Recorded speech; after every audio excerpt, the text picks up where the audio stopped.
This time on the Gadget Show, our heads are in the clouds.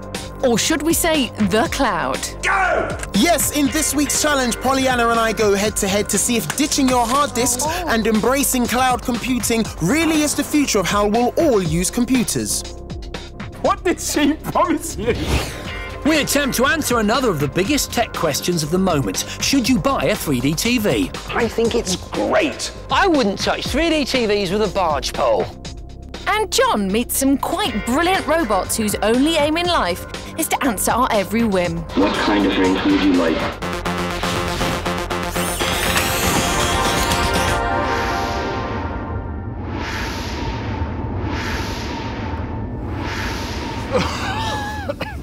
Hello and welcome to the Gadget Show.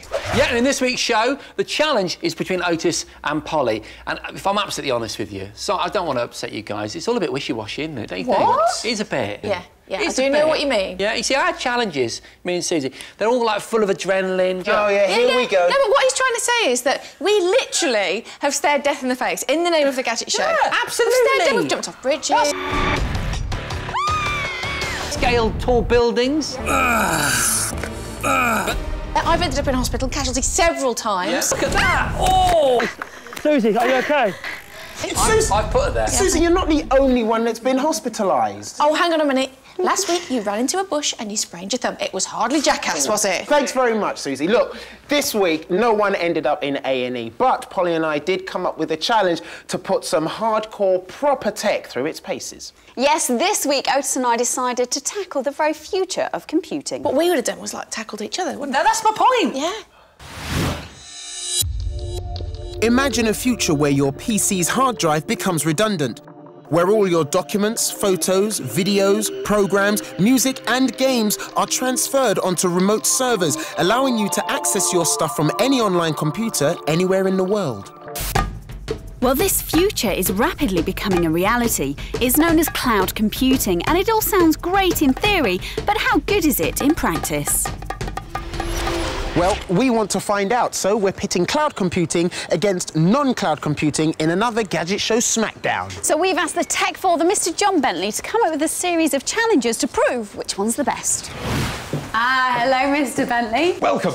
Now, Pollyanna, you're going to be championing cloud computing. I'd like you to sit there. Ortis, you're going to be championing non-cloud users. Sat over there. And our first challenge is going to be all about one of the most common ways we use our personal computers today, sat down at the desk at home. Okay. Just to make things a little more interesting, you'll both be connected to our old friend, the electric shock machine. There'll be 3 tests in this round, and each time somebody loses one, they'll be given an electric shock. Let's get ready for round 1. Your first task will be to find the phrase Cloud 59 computing amongst your stored documents. Just to spice up the competition a little, I'd sneakily spelt 50 alphabetically rather than numerically. 3, 2, 1, go! As I was limited to cloud applications, all my documents were stored online using Google Docs. With Google Docs, you get an online word processor and a gigabyte of free storage.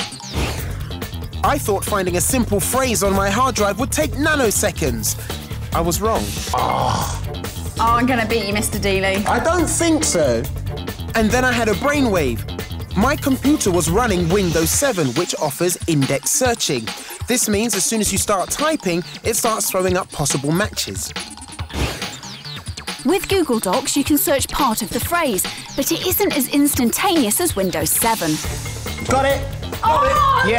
no! Aha! Got it. Here it is. You're kidding? Yes! You sneaky stewards of the bar! So, thanks to index searching on Windows 7, my traditional computer setup was in the lead. I'm afraid, Polly, I'm going to have to administer the first shock of the proceedings. Hold on.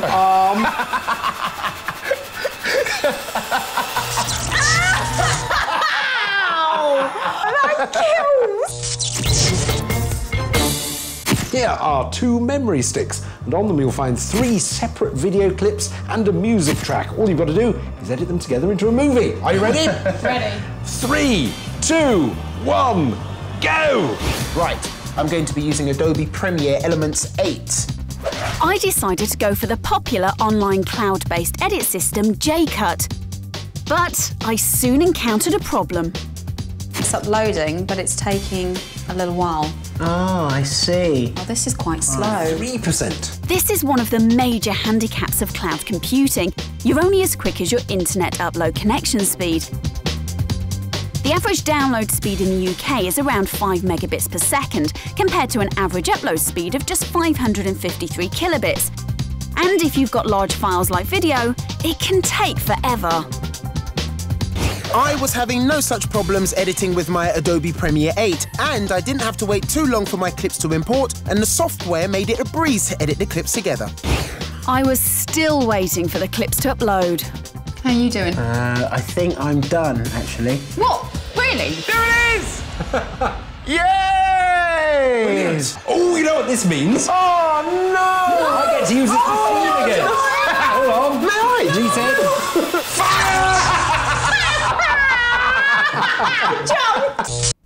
And to add insult to injury, John insisted that I finished editing my video because he said it would be useful in a last test. Round 3.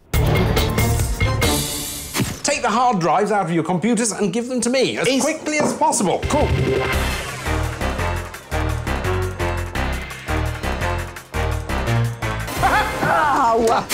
I just asked you to do that because I didn't want to fiddle about with all those screws and wires and things. No, the real test starts here. Get out of the way. OK. No! Oh dear. This was a little bit extreme, but hard drives do fail, which is why all the experts recommend making a backup. Ha! Oh. Right, so here's the real test. Let's go back inside, get wired up to the shop machine, and the winner's going to be the first person to show me their video again. So, Ortis, how's it going? Well, the hard drive is not registering, so I can't show you anything. My video was still available to view on J-Cut, and I'd also uploaded it onto possibly the world's best-known cloud computing resource, YouTube. And there it is. Polyanimals. So, well done, Polly. You win, and Ortis, you get the shop. No! Oh, yes! Hi. Ow! I am not a fan of being shocked. It does hurt. I actually am. I like it. What did come out of that, though, is that the cloud isn't necessarily a better alternative when you're in the home environment, is it? Yeah, if you're working on the computer you use all the time, it's got everything on that you need, it's great, but the cloud's perfect for on the move. Obviously, you're not going to take your hard drive out and whack it with a baseball bat, but there are, you know, legitimate reasons to keep copies online. Something called Dropbox, for example, is a great solution, and it sits somewhere between the two, so your copies of your photos and your videos and your documents are online, but they're also downloaded locally onto various devices. Best of both worlds, isn't it? I think the whole cloud thing is really, really exciting. It is exciting. What else is exciting is the fact that Ortis is 1-0 up. I do hope you're going to make a comeback, girlie. I will indeed. It won't be long. Fighting talk. Welcome back.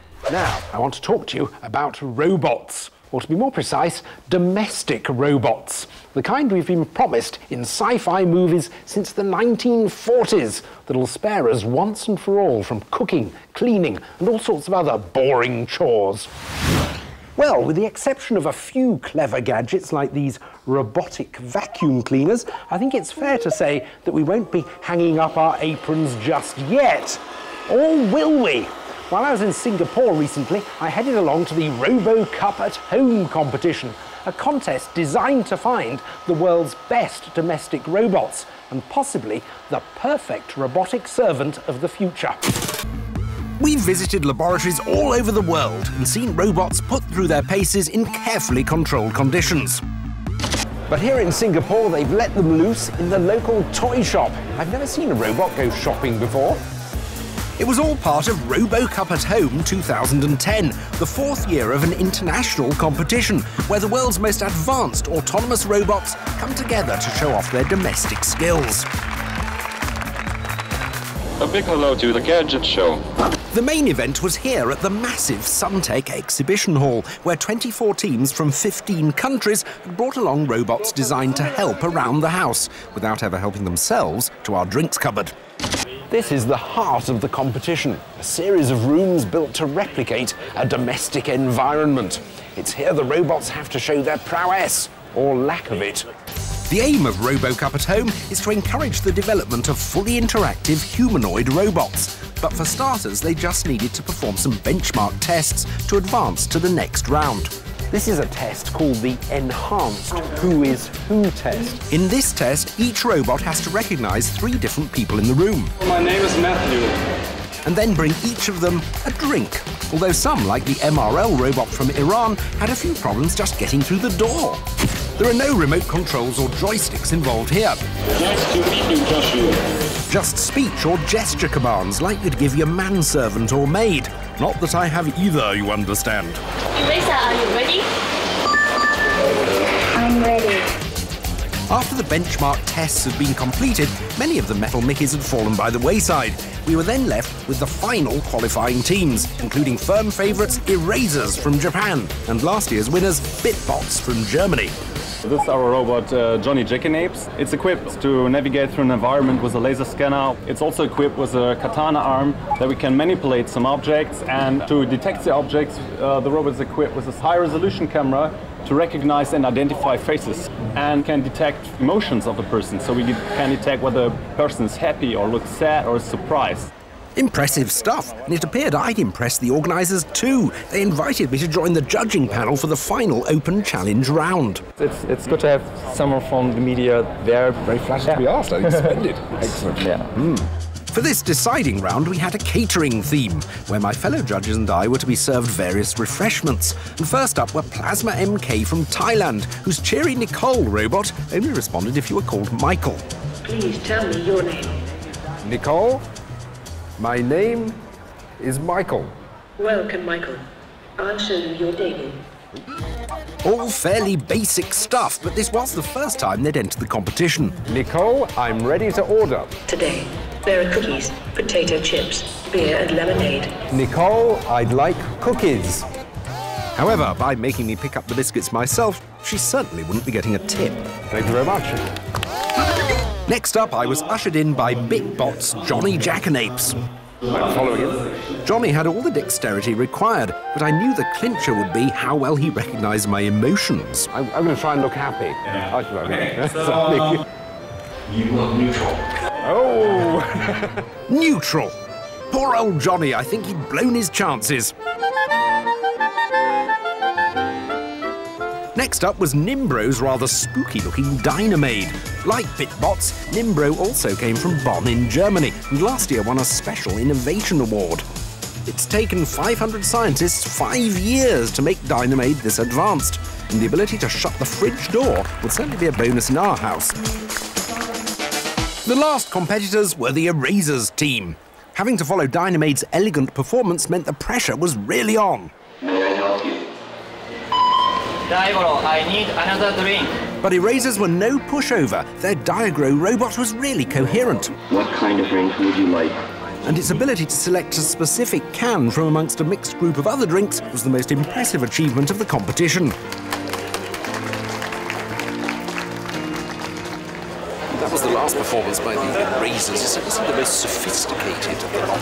But I wonder what my fellow judges think. It was all down to the final scores. And the winner is Erasers from Japan. Marvellous! My fellow judges had agreed with me. Though I suspect the world's waiters won't feel too threatened just yet.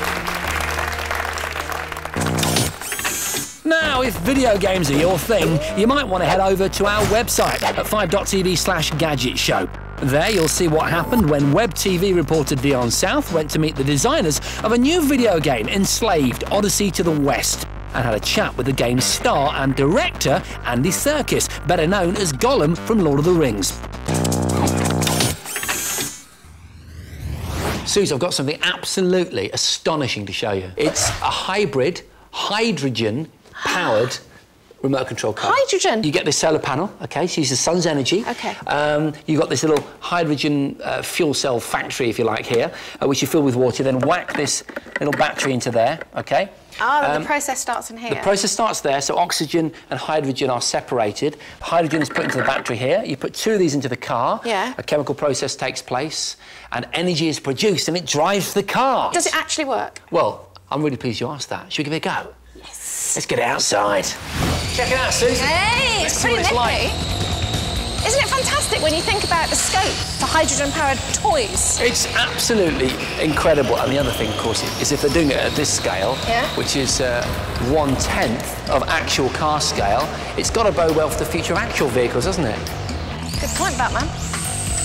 Oh, nice. Now, if you're anything like me or him, you'd be lost without your mobile handset in your pocket. But these days, you don't have to sign a lengthy contract and you don't have to break the bank to get one. And to prove the point, I went out to do a little bit of research to discover our top 5 pay-as-you-go phones for under 50 quid. Come back and let me have a go.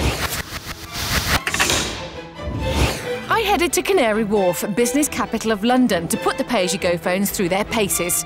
Here, the suits use only the best mobiles and smartphones to conduct their business. But how would these £50 handsets cut it? I'm judging the phones on looks, functions and usability. Now, we all know these days how important it is to have a good-looking gadget. So anything that looks cheap and nasty is out.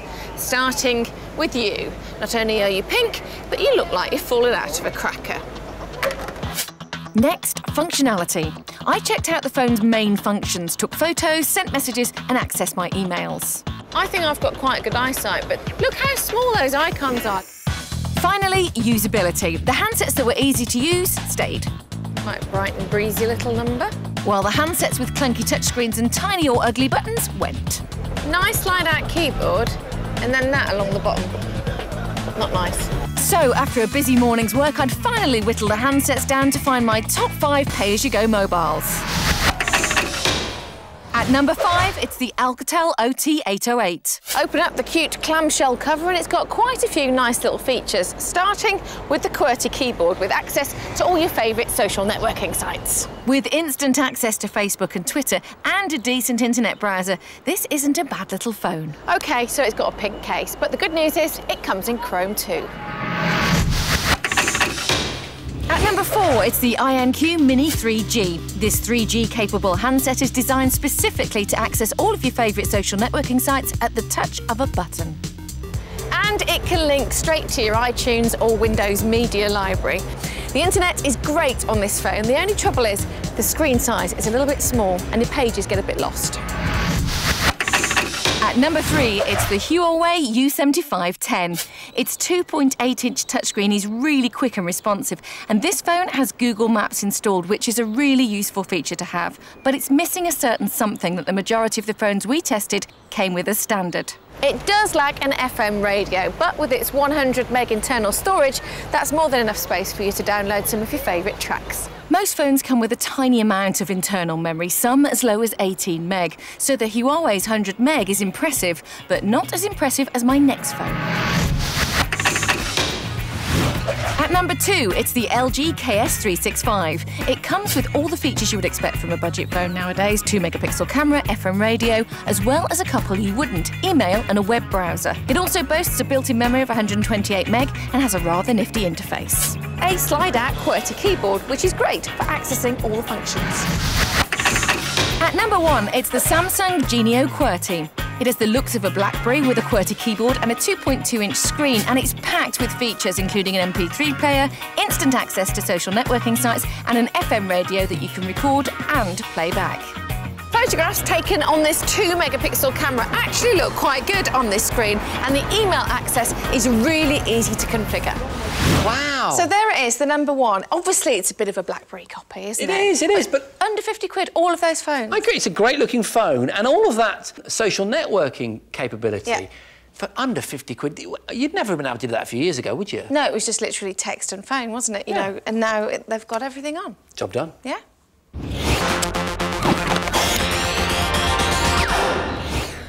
Welcome back to the Gadget Show. Now to return to this week's challenge. Yes, it's a head-to-head gadget smackdown between me in the dress and him in the muscles. Yeah, the whole thing has been designed to ask whether cloud computing, that is storing all your files, music, videos, documents, just about everything online, is better than the way most of us do it at the moment, that is on our hard drives of our computers at home. So a pretty heavyweight tech conundrum, which you would think required heavyweight testing, yeah?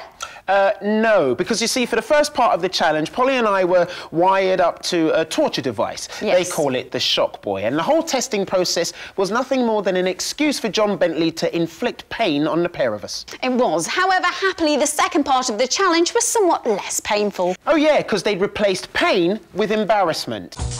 After such a shocking start, we weren't quite sure what to expect for the next part of this cloud-based challenge. And once again, John had been pretty tight-lipped. All we'd been told was to meet in Stratford-upon-Avon at 12 noon. Now, your next task is to sell the virtues of cloud and non-cloud computing to the great British public. Your stalls are just round the corner, and the winner's going to be the person who manages to get most people to support their cause. But you've only got 1 hour, so get to it. Great. I'll be back. To help me attract a crowd, my stall came with an Xbox 360, a Blu-ray player, and a hefty desktop computer with a massive hard drive. Whereas my stall came with a computer and an internet connection, because with a cloud, that's all you need. This was a battle for hearts and minds, and there was no time to lose as I played my trump card straight away: computer gaming. Look at this, eh? Mates, friends together, gathered round a device, yeah, that stores games, that allows you to put games in and play them. Online gaming? Come on, you're not there yet. I was having a harder time selling the gaming on the cloud. Do you think that cloud gaming is then the way forward to interact with other players, to get online with other players? I think it's kind of, you need to find the happy medium for a start. It is going to be the way forward, but it's definitely not yet. But fortunately, there's more to life than gaming. So I moved on to one of the cloud's strongest selling points: media streaming. Do any of you use things like YouTube? Yeah. Okay, that's cloud computing. Do you use anything like YouTube? Yep. Facebook? Yep. That's cloud computing. So I want to let you just have a quick look on the computer. I've got Love Film up, I've also got Spotify up, and these are all ways of cloud computing. These popular applications were a real vote winner, although more traditional downloading is still widely used. It's easier, because otherwise you have to keep connecting to the internet all the time to access data you can have on your computer. Are you with me? Yeah! I prefer to have it on the hard drive where I know it's there and safe. I would much rather put it on my PC at home and stream it to my TVs and stuff in the house. He said he was going to give the star to me. I prefer having stuff with me. I like having CDs and things. There you go, you like holding solid storage data. But I still wasn't having it all my own way. I'm going to say cloud computing. Because? Because it's expensive, the paying for everything. But the big boys certainly think there's money to be made from the cloud. Both Sony and Apple are investing heavily in cloud-based media streaming. Humour her, listen to her argument, whatever. and then do your vote. Talk is cheap. This was all about votes, and it was time to get our audience to take sides. Oh, good vote. Oh, what did she promise you? Hold on a second. We'll never know. It's just an extra large vote. Yes. So as things... Oh, it's 4 apiece. Yes! There you go. Oh, thank you. At this point, it was neck and neck, so I decided to change tack. Internet banking is another cloud success story. Over 40% of adults in the UK now have online accounts, and it's the 25 to 44-year-olds who are leading the way. This is it. Daily. Do you know, it's perfect, isn't it? You can go and see your balances, see the accounts, move money from one account to the next, and it is just automatic and I'm in instant. Control. Exactly. So I tried putting them off with talk of online fraud. It's easy for someone who knows how to break into your computer, get your identity, perhaps take all your money. But it wasn't enough. Thank you, Dee. With just minutes to go to our 1-hour deadline, we were both getting a bit desperate. Upload your photos to any of the social networking sites and regret them in the future. Remember that picture of you with the funny glasses? You can do your documents and keep them. I take a star, my board. Put it in the right place. Don't take too long. There you go. Thank you. They only put it there to make us. Do you know what? It's about quality, not quantity. Right, time's up. Stop, everybody. Yes, come on. And let's see who's won. Yeah, so 1, 2, 3, 4, 5, 6, 7, 8, 9, that's 15 for cloud technology, Polly. Yay. And those large stars don't count as extra points. So, over here, let's see Ortis. Wow. Thank you. Old NonCloud technology gets... How much did you pay them? 19! So, Otis, you're the winner of this round. Thank you, and I did it without using beauty or hugs. Yes! Thank you very much. I know. Fascinating. Fascinating result. It does seem that it all comes down to the internet connection, doesn't it? Yeah, exactly. We are slave to our broadband at the moment, so in terms of everything related to the cloud, we're just not there yet. But cloud computing is definitely the future. Polly, you're absolutely spot on, especially in gaming terms. In the US this year, a big cloud gaming service has launched, and they're telling us that the graphics are current state-of-the-art. Oh, right. All the crunching's done on a server, and you then log in with a relatively dumb device. There you go. Hey, it's all very exciting. Anyway, we're going to find out whether Polly can put it back later on in the show. Right now, though, we're going to move away from computers and towards your TV. In fact, your 3D TV, to be precise. At Gadget Show Live this year, all the talk was about 3D TV. All the big brands were there exhibiting their technology and telling us that it's the future. But the question is it? Does it work? Do you want a 3D TV in your lounge? Are you prepared to pay for it? TV technology has evolved. We've seen TVs gradually getting thinner, bigger and brighter. And a few years ago, HD replaced standard definition TV sets. But this year, everyone's talking about 3D. It's the next step, a groundbreaking step, and this technology will revolutionise your home viewing in the coming years. No, actually, it won't. Look, I'm the original early adopter. I'm often front of the queue, 5 a.m. in the morning when the latest bit of shiny tech comes out, but not with 3D. There's nothing there. The proposition doesn't offer enough of an experience to merit the investment. No. No! For a start, I've got an issue with wearing the glasses. Put simply, these are just a pain, especially if, like me, you wear spectacles. Look, I've already got 4 eyes. I don't want another 2. What about if you leave your precious pair of battery-powered active 3D glasses lying around? Well, your kids could get hold of them, resulting in an incredibly expensive experience. What are you doing? Hang on a minute. You've only had them for like 30 seconds. What have you done? And look, I'm faced with a £100 bill for a new pair. Mohammed, what are you like? And an even more annoying aspect of watching 3D is the viewing experience. It's just too formal. You've got to sit in a regimented seating position to get the best 3D experience, distracting from your enjoyment of watching TV. TV's meant to be fun. Added to all that, there is currently a serious lack of 3D content kicking around. Look at this wall of Blu-rays. There are thousands of movies here. It's flush with them. But when it comes to 3D movies, this is pretty much your lot. It's pathetic, isn't it? In my opinion, I wouldn't touch 3D TVs with a barge pole. The glasses are a faff, the viewing experience is overrated, and the kit is vastly overpriced. Well, I used to think that, but having experienced 3D myself in the comfort of my own home, I think it's great. And here's why. First up, 3D glasses. Yes, they can be expensive if you opt for the active type, but powerless passive specs can also deliver a good 3D effect. Passive glasses are a lot less sophisticated.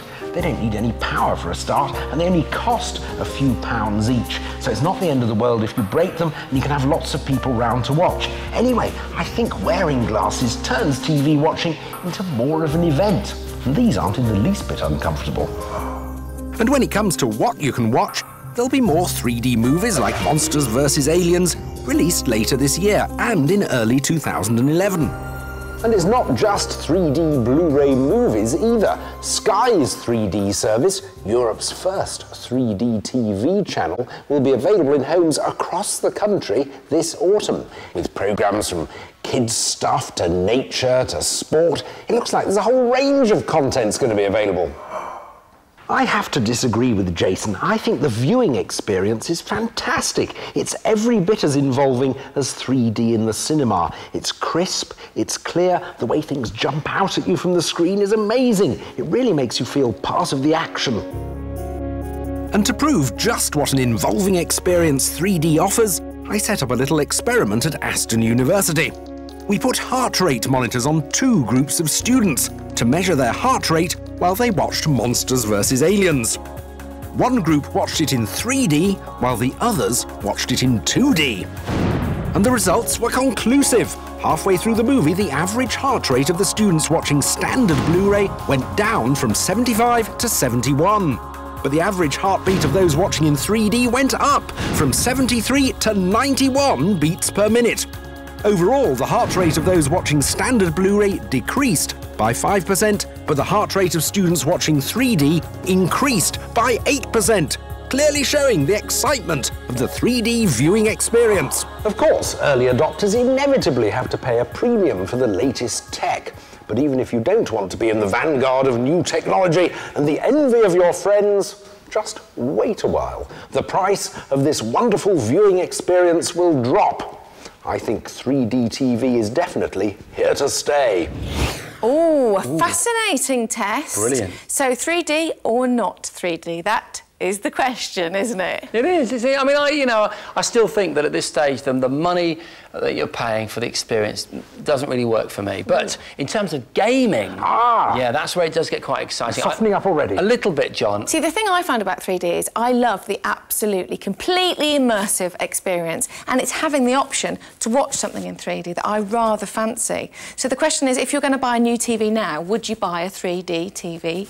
Or not? Well, I think you'd want to have the option for 3D. I think you'd get a 3D-ready TV, so if you wanted to take the plunge, you'd be ready to go. Yeah, that's what we think. Yeah. Welcome back. It's time now for the final part of our Living in the Cloud challenge. Pollyanna and I this week have been exploring the virtues of cloud computing and asking whether it's better to store all of your data possessions on your home computer's hard drive, or whether you store them remotely somewhere out there on the World Wide Web in what's becoming known as the cloud. Now, I'm championing keeping everything at home on your home computer's hard drive. Whereas I think you should store your data online and experience the freedom of the cloud. It had been tough. I'd been literally shocked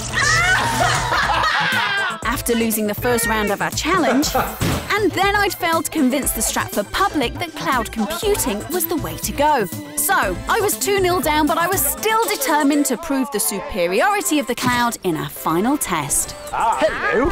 Now, you'll be ready for your final task. Yes. Which is to use these cameras to take a photo, store it, edit it, and deliver it back to me in the form of a hard copy print at 5 p.m. here in front of Shakespeare's birthplace. But there was a catch. We had to borrow 3 separate computers to store, edit, and print our photos.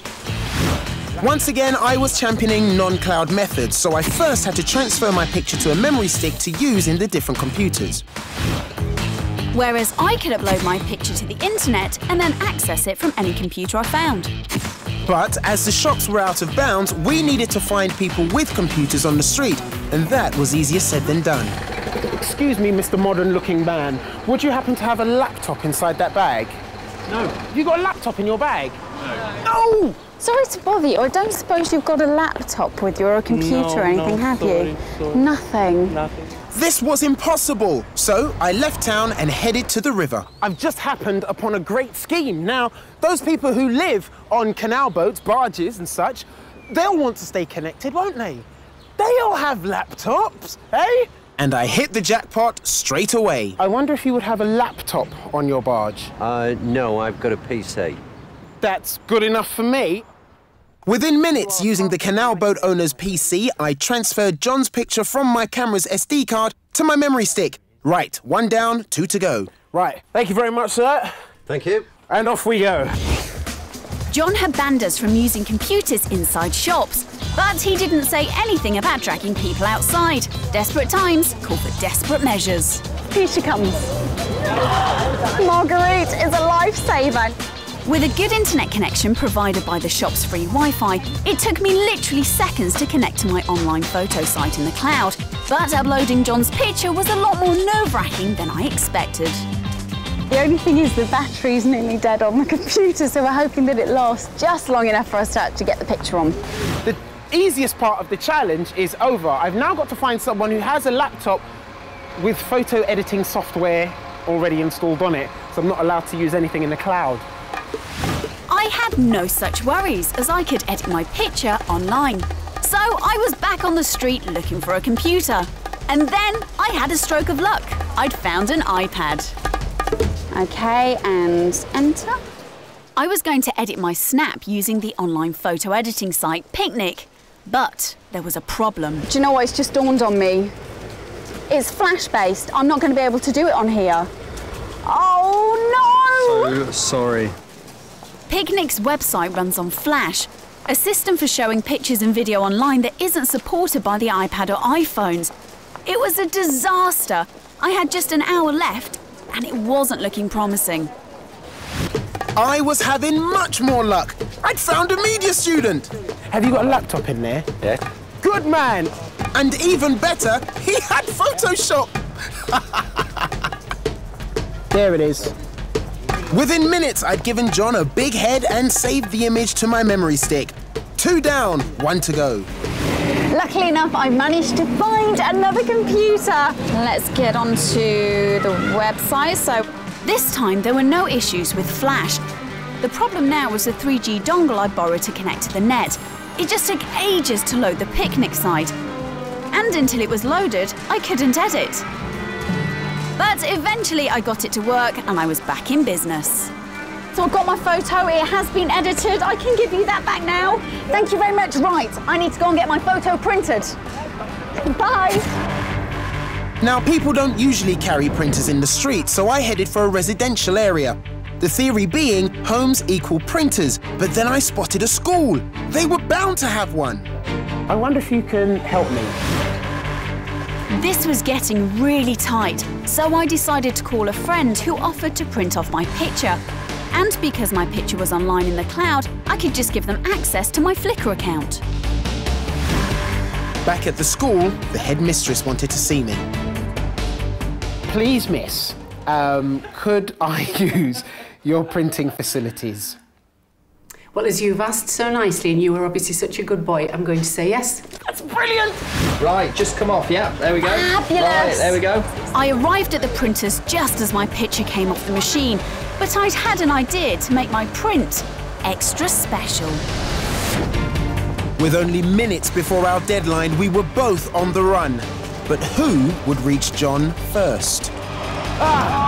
Mr. Bentley. Yes, well With done. just a few minutes to go. Yes. Wow. Here you are, look. You do it. Certainly did. I've got a big head and something's going on with me hair there. But anyway. Oh wow, Yeah. that's quite. Where's your photo then? In your bag? Well, as you can see, I don't actually have anything in my hands. Yes. Thank you, Lord. Yes. But- Once again, Ortis Delia's victorious. Mr. Johnny! It is well. Full marks for presentation. Oh, of course. Thank you very much. Can we just mention this What's up with you picture? two? What's up with the hairstyle, man? Look at this. You look like you've got jowls. And an axe wound. Okay, on the top look, of your head. it was done in a hurry. I increased John's head size because I wanted to draw people into his handsome visage. What about the axe wound on the No, top? it's not an axe wound, it's a side parting. You assured me it was very fashionable. It is, That's a John. harsh Right. side parting. I do think my picture's a little bit better. That's more though. like it. Yeah, it is quite. It's very nice. However, you did lose the challenge 3-0. But there is a but in this, though, isn't there? Which is, although NonCloud wins, the cloud will get there. It's just not quick enough. Definitely, cloud is the future. And on that note, we will see you next time. See you. Bye.